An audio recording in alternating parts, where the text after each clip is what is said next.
Alô, comunidade, boa tarde, Brasil. 5 horas da tarde, eu sou o Rodrigo Viana e começa agora o ICL Urgente com as principais notícias do Brasil e do mundo. Boa tarde, Laura Couto na redação do ICL. Tudo bem, Laura? Boa tarde, Rodrigo. Boa tarde para todo mundo que está nos assistindo. Boa tarde para você que mora nesse país em que a deputada foragida terá que ser defendida, né? Terá que contar com a defesa da Defensoria Pública.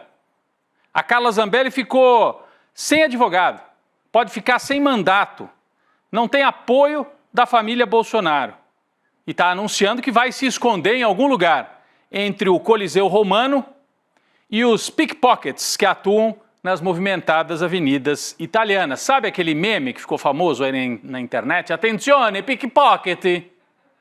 Attenzione, golpista na área! Avisa o Xandão para os italianos. Daqui a pouco vamos falar disso, porque não se sabe se a Zambelli vai mesmo para a Itália. Ela quer ir, mas talvez ela prefira ficar nos Estados Unidos. De qualquer maneira, attenzione, golpista na área a qualquer momento. Vamos falar já, trazer mais detalhes sobre isso tudo. O ministro do Supremo, Alexandre de Moraes, determinou hoje, e esta é a notícia do dia, determinou hoje a prisão da deputada federal bolsonarista Carla Zambelli. Além da prisão, Moraes determinou o seguinte: bloqueio dos passaportes, incluindo o passaporte diplomático que ela obteve por ser deputada. Determinou que o governo brasileiro peça via Polícia Federal que a Interpol inclua o nome de Zambelli na chamada lista vermelha da Interpol. Bloqueio de salários e outras verbas, além de bens, ativos e contas bancárias, incluindo o Pix, pelo qual ela recebe dinheiro de uma turma que gosta, né, de fazer papel de otário e ajudar a Carla Zambelli. Bloqueio de veículos, incluindo embarcações e aeronaves, eventualmente em nome dela. Eu não sabia que ela tinha aeronave ou barco, acho que não. Bloqueio dos canais e perfis em redes sociais, incluindo Facebook, Instagram, LinkedIn, TikTok, X, etc, etc, etc. Multa diária de R$50 mil contra a deputada por postagens que reiterem as condutas criminosas. Reagindo à decisão do Supremo Tribunal Federal, que agora é oficial, Carla Zambelli é foragida e está com pedido de prisão decretado. Reagindo a isso tudo, Carla Zambelli disse em nota que a prisão preventiva decretada por Moraes é, abre aspas, ilegal, inconstitucional e autoritária. Eu acho curioso ela alegar que alguma coisa é inconstitucional e autoritária, ela que apareceu durante tanto tempo ao lado do Jair Bolsonaro, que tentou dar um golpe de Estado no Brasil, que pregava a ditadura, que defende a tortura. O que ela acha que é autoritária? Ela não gosta da ditadura de 64? E aqui ela está sendo julgada dentro das regras democráticas. Mas vamos a mais atualizações sobre o caso de Carla Zambelli, direto da nossa redação, com a Laura Couto. A Zambelli saiu do país por via terrestre no dia 25 de maio e foi para Buenos Aires e de lá ela pegou um avião para os Estados Unidos. No momento ela se encontra no estado da Flórida, que fica nos Estados Unidos, mas ela tem planos de seguir para a Itália, mas nunca se sabe o que ela pode fazer, né, Rodrigo? Só que antes dela anunciar publicamente a sua fuga do Brasil, a deputada enviou mensagens nas últimas semanas para empresários bolsonaristas pedindo uma casa emprestada nos Estados Unidos. Além disso, a Zambelli também arrecadou cerca de R$285 mil via Pix de doações de apoiadores para supostamente arcar com as multas judiciais que ela foi condenada a pagar. Os pedidos foram anunciados e feitos por ela mesma nas redes sociais. É bom ressaltar que a Carla Zambelli também recebeu R$46 mil da Câmara dos Deputados, como deputada federal, mesmo tendo trabalhado só 9 dias no mês de maio. O líder do PT, o Lindbergh Farias, ele pediu à mesa da diretoria da Câmara dos Deputados que declare a perda do mandato da Carla Zambelli como deputada federal. Rodrigo. Muito bem, Laura. Eu recebia nesse instante aqui dos nossos colegas Leandro Demori e Heloísa Vilela informações sobre a Carla Zambelli. O Leandro Demori informa, olha, ouvi agora há pouco de uma fonte que a Zambelli pode dar o drible e ficar mesmo nos Estados Unidos. E Heloísa Vilela diz que está apurando ainda, porque se a Zambelli for incluída na lista da Interpol, durante a viagem ela poderia ser detida ao tentar embarcar dos Estados Unidos para a Itália. Então tem todos esses detalhes para a gente seguir acompanhando. Por isso que, attenzione, golpista, pode ser que a golpista fique lá pelos Estados Unidos mesmo. Foragida, sem advogados, né? A Zambelli acabou tendo como saída aí uma determinação do ministro do Supremo, Alexandre de Moraes, nomeando a Defensoria Pública da União para representá-la junto ao Supremo Tribunal Federal, que está aqui, ó. Moraes nomeia a Defensoria Pública da União para assumir a defesa de Zambelli. É a manchete de agora há pouco na maior parte dos sites no Brasil. Pode ser que ela tenha dificuldades para encontrar também apoio lá na Itália. Ela está contando, ela diz que na Itália ela é inalcançável porque tem cidadania italiana. Mas não é bem assim. O deputado italiano Angelo Bonelli, da coalizão Aliança Verdes Esquerda, protocolou ofício dirigido a ministros da Itália solicitando esclarecimentos. Está aí o deputado Angelo Bonelli. Está aí o deputado Angelo Bonelli, solicitando esclarecimentos sobre as medidas urgentes que serão tomadas para extraditar Carla Zambelli para o Brasil se ela pisar em solo italiano. Então já tem deputado na Itália dizendo, se ela pisar aqui nós vamos pedir extradição de volta para o Brasil. Além disso, o Ministério Público italiano afirmou que ter o passaporte italiano não é condição suficiente para evitar extradição. Então, attenzione, golpista. Não sei se é assim, eu estou misturando o italiano com o espanhol aqui na pronúncia. Então, attenzione, Carla Zambelli, né? Se for para a Itália, pode ser detida e remetida para cumprir a pena no Brasil, conforme decisão do Supremo Tribunal Federal. Os bolsonaristas não são muito chegados em cumprir a lei, né? Tem já várias cartas aí do baralho do bolsonarista de foragidos. Paulo Figueiredo, tá aí, não é foragido por enquanto, né? Mas está lá escondido nos Estados Unidos. Alan dos Santos, Dudu Bolsonaro, Léo Índio. Tem bolsonarista metido com crime espalhado por toda parte. E agora Carla Zambelli entre Estados Unidos e Itália. Vamos falar do governo, que também enfrenta dificuldades, hein? Hoje, a Quest divulgou uma pesquisa preocupante para o governo Lula. A desaprovação do presidente oscilou para cima, dentro da margem de erro, e chegou a 57% dos eleitores brasileiros. Nós vamos colocar o gráfico aqui na tela. É o pior índice desde o início do mandato. E o que chama a atenção? A linha vermelha, desaprovação. A linha azul, aprovação. O Lula, durante um bom período do mandato, tinha um saldo positivo. Não muito, mas tinha um saldo positivo. A partir de dezembro, com a chamada crise do PIX, a aprovação começou a cair.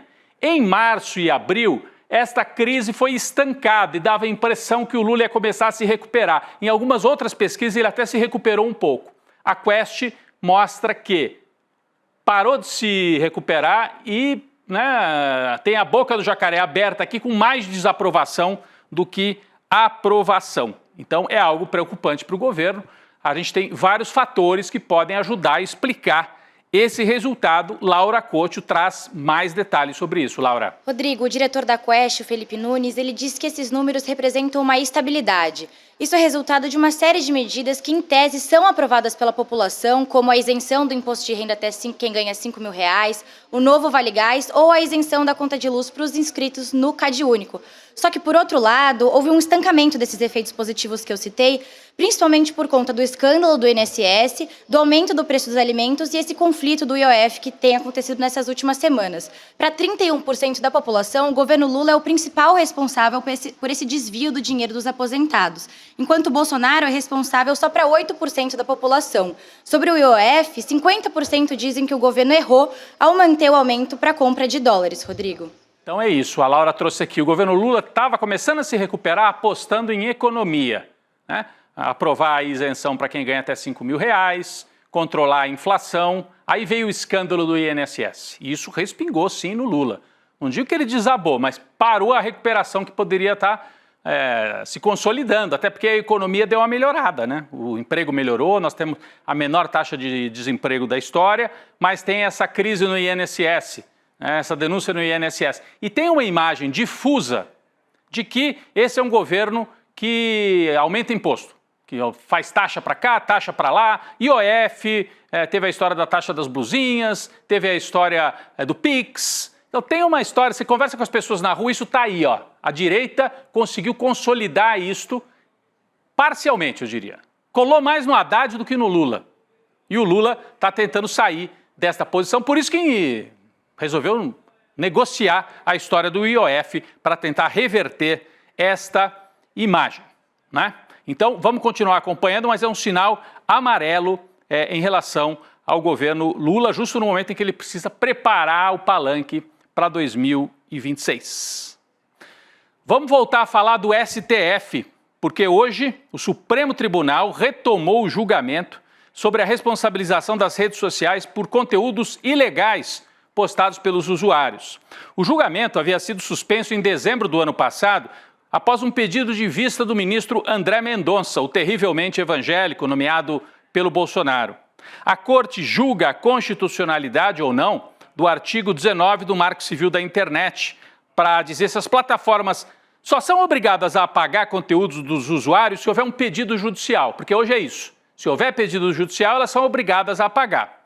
No entanto, o Supremo tenta reverter esse cenário. Os ministros julgam que as plataformas teriam que apagar as publicações sem necessidade de um pedido formal da Justiça. Essa é a tendência de que se forme maioria neste sentido, que muda tudo na administração das redes sociais. O julgamento está acontecendo no plenário virtual. 3 ministros já tinham votado: Luiz Roberto Barroso, Dias Toffoli e Luiz Fux, querendo responsabilizar mesmo as plataformas. Hoje, o caso foi retomado com o voto do ministro André Mendonça, que pode, ele mesmo falou, pode demorar até 2 dias para se consolidar. É um julgamento fundamental para 2026, criar limites e as redes sociais terem que ser responsabilizadas por postagens incluindo crime, pedofilia, violência e também mentiras que possam influenciar no cenário eleitoral. Falando em Supremo, e me chama a atenção como a gente fala do Supremo Tribunal Federal. 20 anos atrás, no jornalismo, o Supremo Tribunal Federal era nota de rodapé, 20, 30 anos atrás. Ele hoje é o poder que a gente cobre com mais regularidade, mais do que o Legislativo, mais do que o Executivo. Mas o ministro do STF, Alexandre de Moraes, se manifestou sobre as ameaças de sanções do governo Trump durante um discurso feito no TSE, o Tribunal Superior Eleitoral. O ministro está na mira de Trump, a gente já sabe, por causa das medidas que ele adotou para adequar as redes sociais à legislação brasileira. Tem a ver com esse julgamento que está sendo retomado hoje. Conta mais pra gente, Laura, o que disse o Alexandre de Moraes. Rodrigo, nesse discurso, Moraes não citou os Estados Unidos, mas disse que a Justiça Eleitoral e o Poder Judiciário brasileiro são inflexíveis na defesa da democracia e do Estado de Direito. Eu vou ler aqui um trecho do que ele disse. Abre aspas, pouco importam as agressões, pouco importam quais são ou quais serão os inimigos da democracia, sejam nacionais ou internacionais. Um país soberano como o Brasil sempre saberá defender a sua democracia, Rodrigo. Falou firme. É o ministro Alexandre de Moraes se manifestando politicamente, publicamente, em relação às ameaças que vem sofrendo. Que são ameaças não à pessoa física dele, mas à soberania brasileira. Entrou em vigor hoje nos Estados Unidos o aumento nas tarifas sobre importações de aço, alumínio e derivados. Lembra que o Trump anunciou que essas também aumentariam? As cobranças passam de 25% para 50%, o que afeta diretamente a indústria do aço brasileira. O Brasil é o segundo fornecedor de aço para o mercado dos Estados Unidos.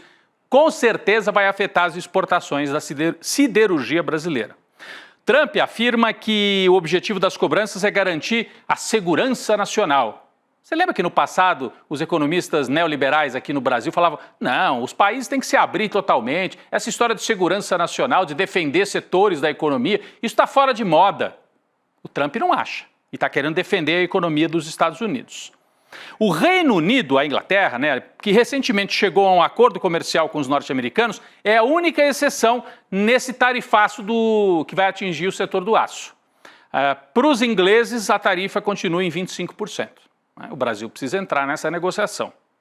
Esse vai e vem no tarifaço fez Donald Trump virar motivo de chacota nos Estados Unidos. Nós falamos disso aqui na semana passada. Foi criado até um termo, TACO, uma sigla que significa Trump Always Chickens Out, que em português a gente pode traduzir assim, o Trump sempre amarela, o Trump sempre dá para trás, Faz, depois volta, depois faz, depois ameaça, depois volta. Então, TACO, isso virou uma piada lá nos Estados Unidos. E não se restringiu apenas a memes nas redes sociais. A Laura Couto está de volta com mais detalhes sobre esse tema também. Pois é, Rodrigo, o Comitê Nacional do Partido Democrata estacionou um caminhão de taco na porta da sede do Comitê Nacional do Partido Republicano em Washington. Acho que a gente tem uma foto aí para mostrar. O objetivo foi trollar, nessa linguagem mais popular, o Donald Trump usando justamente essa sigla TACO, Trump Always Chickens Out, que foi criada por uma repórter do Financial Times sobre esse vai e vem das tarifas do Trump. Que aqui no Brasil muita gente gosta, né? A comida típica mexicana, e virou um meme para provocar. Voltou. Né? É o bullying, caminhão de tacos, mas não é o taco mexicano, é o taco Trump. É um bullying público, né? Uma espécie de provocação pública. Os democratas estacionaram, eu vou até colocar aqui na tela de novo, se a gente puder colocar de novo a foto aqui, foi meio rápido. Os democratas estacionaram esse caminhão aqui na frente da sede dos republicanos, para fazer a provocação do tipo, o Trump faz, volta, vai, vem. Que é? Ele não tem coragem, ele é amarelão, é isso. Trump always chickens out. Isso aí está correndo os Estados Unidos, tanto nas redes sociais e agora também nas ruas. Extrema-direita, lá tem resistência por parte do Partido Democrata. Vamos falar de extrema-direita aqui do Brasil. A Marinha decidiu expulsar dos seus quadros o suboficial da reserva Marco Antônio Braga Caldas, de 51 anos, condenado pelos atos do 8 de janeiro. Está aí na tela o bonitão golpista. Marco Antônio é o primeiro militar das Forças Armadas a ser excluído da carreira pela invasão dos prédios públicos no 8 de janeiro. A expulsão foi decidida por um conselho de disciplina criado pela própria Marinha para decidir sobre a situação do militar após a sua condenação no STF a 14 anos de prisão. Olha ele aqui. Ó, aqui está o sujeito de farda da Marinha e na outra foto que acabou de sair da tela, naquela anterior, depois acho que vai chegar lá de novo, ele está no ato, ele se fotografou, ele fez prova contra si mesmo. Que beleza, os bolsonaristas não são lá muito inteligentes, não é só a Carla Zambelli. Está aqui, ó, gravou, está lá vestido, fantasiado de bolsonarista. Eu acho que esse aqui não foi no 8 de janeiro, foi em algum outro evento em que ele está até... Ali atrás tem gente com criança no colo e tal, mas de qualquer maneira é o suboficial afastado, o primeiro militar afastado dos quadros da Marinha. Laura Couto. Rodrigo Caldas deve ser o primeiro de uma grande lista de vários militares que devem ser expulsos, que a gente vai ver daqui a pouco esse desenrolar dessa história. Mas o que aconteceu foi o seguinte: o Caldas, o militar, ele chegou em Brasília no dia 8 de janeiro em uma excursão gratuita. No seu depoimento, o Caldas disse que não sabe quem financiou a viagem, que a sua intenção era protestar pacificamente contra a eleição do presidente Lula. Ele negou que tenha participado de qualquer quebradeira. Só que o militar foi preso dentro do Palácio do Planalto e no seu celular foram encontrados fotos e vídeos de Caldas no térreo e no segundo andar da sede do Palácio do Planalto. Em um dos vídeos, o militar que foi expulso agora, ele disse o seguinte: definitivamente não ao comunismo, não à chapa Lula e Alckmin, a nulidade dessa chapa, intervenção federal já. Fez prova contra si. Aí está a demonstração. A conclusão do Conselho de Disciplina da Marinha foi de que Caldas precisaria ser expulso para a manutenção da disciplina na carreira. Mas o almirante comandante da Marinha oferecer tropas? Pode. O Garnier, esse é réu. Será que se for condenado vai ser expulso também da Marinha? Almirante Garnier? Uma decisão favorável ao suboficial poderia abrir um precedente para novas quebras na hierarquia e nas normas militares. Golpista militar, golpista civil, bolsonarista com farda ou sem farda. Agora vamos falar de um que não usava farda, mas usava uma roupa bastante esquisita durante um certo tempo. O empresário Luciano Hang, dono da rede varejista Havan, foi declarado inelegível até 2028 pelo TSE por abuso de poder econômico nas eleições de 2020. Junto com Hang, o atual prefeito de Santa Rosa, no Rio Grande do Sul, Anderson Mantei, e o ex-prefeito do município, Alcides Vicini, ambos do PP, também foram declarados inelegíveis. Laura, explica melhor para a gente esse caso, por favor. Rodrigo, esse processo teve como foco um evento que aconteceu no dia 11 de novembro de 2020, ou seja, 4 dias antes da eleição. Nessa ocasião, o Luciano Hang ele participou de um ato no terreno onde seria construída uma nova sede da Havan e declarou apoio público ao Anderson, então um candidato à prefeitura, como você mencionou, Rodrigo. O Hang ele também fez críticas ao PT nesse evento, que era o partido adversário do prefeito, e defendeu abertamente o voto do candidato do PP. Na avaliação do ministro do TSE, houve abuso de poder econômico, abuso de poder político e uso indevido dos meios de comunicação. No entendimento do ministro, Hang usou a sua imagem pública e recursos da sua empresa para interferir no resultado da eleição local, o que comprometeu a igualdade da disputa. A defesa do Luciano Hang disse que ele estava apenas usando da liberdade de expressão e ainda cabe recurso nesse caso, Rodrigo. Você vai reparando que os personagens do bolsonarismo vão caindo um a um, né? Joyce Hasselmann já tinha caído há muito tempo. Agora você tem aí, fora os militares, General Heleno está escondido debaixo da cama, General Braga Neto está preso, a família Bolsonaro, um deles está escondido, a Carla Zambelli está entre Estados Unidos e Itália, condenada, pode ser presa, prisão decretada, e o Luciano Hang está inelegível, está recorrendo, é outro personagem.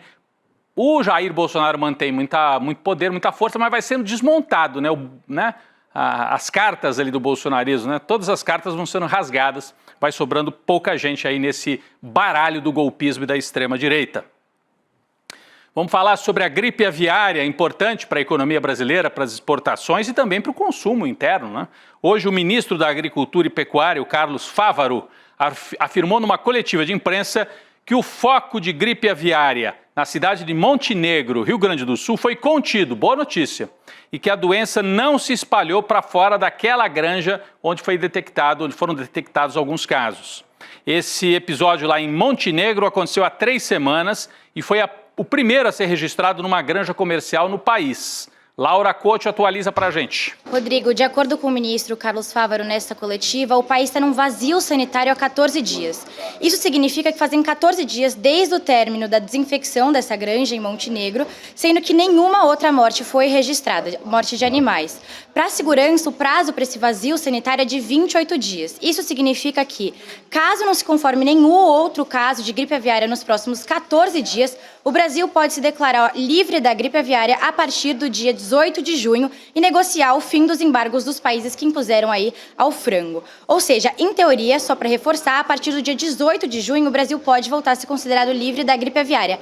Mas é importante ressaltar que o Ministério ainda está investigando alguns casos suspeitos no país. Muito bem explicado, Laura. Então tem que esperar, isso é uma determinação, né, do controle sanitário. Passaram 14 dias, não surgiram novos casos. Tem que esperar mais 14.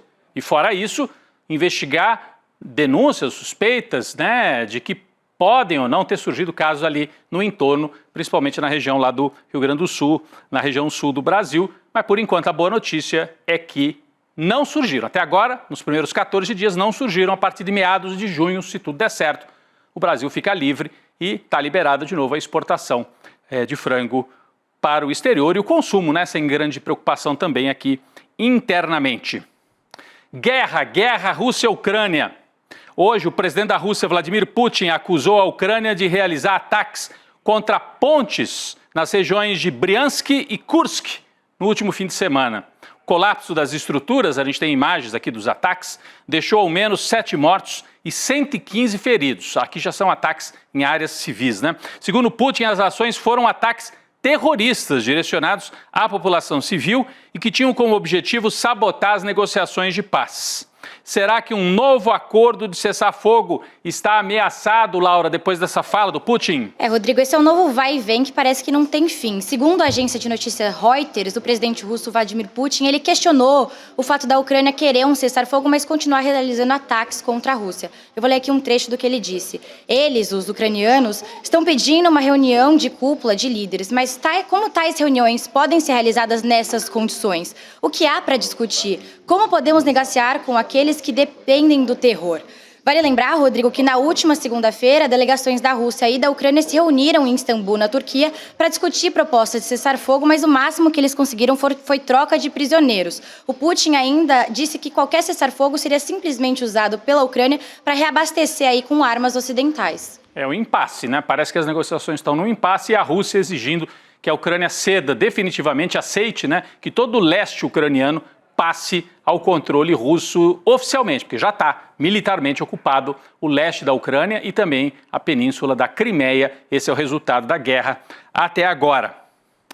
Hoje teve manifestação importante em Londres, no Reino Unido, manifestação pró-Palestina. milhares de pessoas vestidas de vermelho formaram uma linha ao redor do parlamento britânico. Acho que nós temos as imagens aqui para mostrar, tá aí, ó. Uma linha ao redor, ali na região do parlamento, para pedir sanções a Israel, devido à política de fome imposta pelo governo de Netanyahu contra a população de Gaza. Os manifestantes ficaram do lado de fora, enquanto o primeiro-ministro britânico, Keir Starmer, era sabatinado pelos parlamentares. Uma grande faixa foi montada ao longo da ponte de Westminster com as palavras "Starving children is a red line, arms embargo now". Em português, né? Vamos lá. Crianças famintas é uma linha vermelha, embargo de armas agora. Então, é isso que estão pedindo os manifestantes. Em Londres, manifestação de rua numa das principais capitais europeias. Do outro lado ali, do Canal da Mancha, quem chegou à França foi o presidente Lula. Lula chegou a Paris, foi recebido por um grupo de ativistas pró-Palestina que o esperavam na porta do hotel, e aí teve uma surpresa, uma imagem que nós vamos mostrar já já. Laura Couto. É isso mesmo que você falou, Rodrigo. Quando o presidente Lula chegou no hotel onde ele vai ficar hospedado, ele foi presenteado com um lenço preto e branco que simboliza a luta palestina. Aí a gente tem a imagem. Em seguida, o presidente Lula colocou no ombro a peça que ele recebeu. As imagens do momento foram até compartilhadas pelo presidente nas suas redes sociais. É importante, não é que o Lula foi pego de surpresa, colocaram o lenço ali. Não, ele recebeu de presente, ele colocou e ele postou nas suas redes sociais. Então é um ato político, um gesto político do presidente Lula, além do discurso que ele fez outro dia aqui no Brasil, chamando de genocídio, reafirmando que o que Israel tem praticado é um genocídio, um crime de lesa humanidade contra a população palestina. E o incrível, ontem eu vi a manchete da Folha de São Paulo dando voz para a CONIB, essa confederação que representa os interesses de Israel infiltrada aqui no Brasil. Né? Dizendo assim que o Lula está fazendo um ataque aos judeus. Não está fazendo ataque aos judeus coisa nenhuma.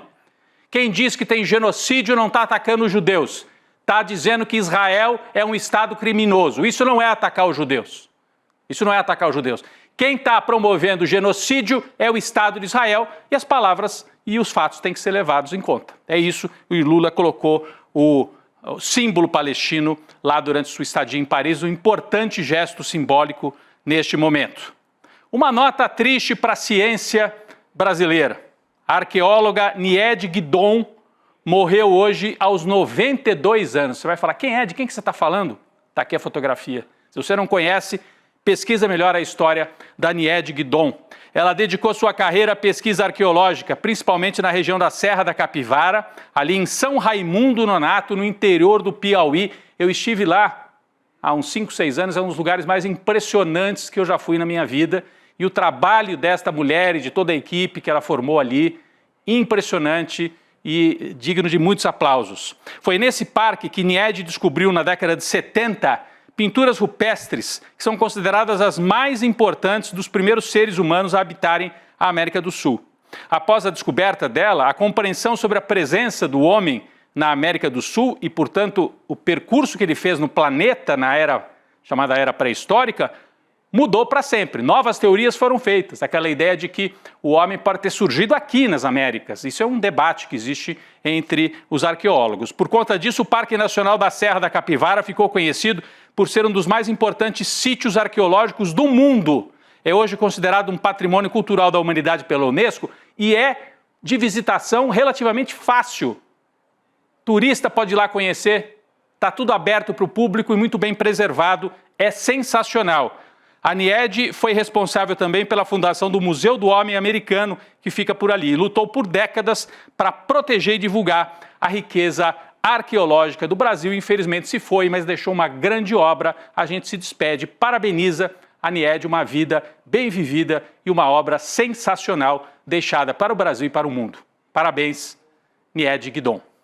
A gente registra aqui a morte da Niede Guidon. Eu agradeço a Laura Couto, que me contava que tem uma ligação muito grande com aquela região também. Já fez trabalhos ali, né, Laura?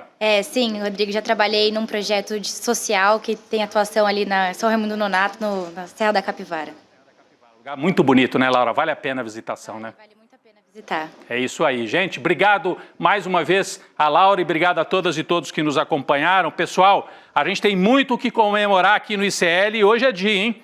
Acabamos de bater a marca histórica de 1 milhão de inscritos no canal do Instituto Conhecimento Liberta. Somos 1 milhão de pessoas unidas pelo desejo de um mundo melhor. Está aqui na nossa tela, ó. Hoje, mega live, 1 milhão de inscritos contra a extrema-direita. Nós somos um canal de notícias, né? Nós somos uma comunidade de cursos e nós somos uma espécie de um movimento, uma comunidade que se movimenta, né? Para comemorar tudo isso, 1 milhão de inscritos, mega live, agora à noite, às 7 horas, logo depois do N2, do ICL Notícias, segunda edição, uma mega live comandada pelo Eduardo Moreira. Você não pode ficar de fora, ative as notificações para ser avisado da live e acompanhar tudo aqui com a gente. Obrigado mais uma vez, daqui a pouco a Gabi Varela, o Chico Sá chegando, eu também irei lá para o N2, o ICL Urgente volta amanhã. Valeu, gente! 1,5 milhão de reais. Esse é o investimento que o ICL vai fazer em projetos de impacto. Mais de 1.000 empresas do país inteiro entraram na disputa para ter seus negócios transformados. Mas só 7 empresas vão ser escolhidas. 4 empresas recebem R$125 mil, 2 empresas recebem R$250 mil e uma empresa vai receber um investimento de R$500 mil. Não é matemática, não é cálculo, é conhecimento do seu negócio, porque cada negócio é um negócio. Uma coisa que venda bem e que o consumidor queira comprar. Tantas frentes no negócio. Em qual focar? Muito orgulhoso disso que a gente está construindo junto, sabe? Isso tudo é muito especial. Quanto mais você fica nervoso, mais você trava o seu cérebro. Explorar um pouco nessa visão de marketing digital. E eles vão decidir se cada empreendedor passa ou não passa para a próxima fase. Tem gente que não sabe o buraco que tá. Eu queria lembrar que empreender é coisa séria, investir é coisa séria. É um momento difícil, mas o jogo precisa seguir.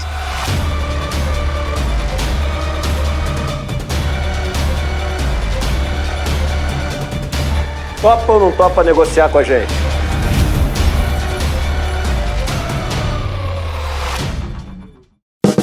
E aí, Chico, vamos me incorporar, amigo? Velho, agora.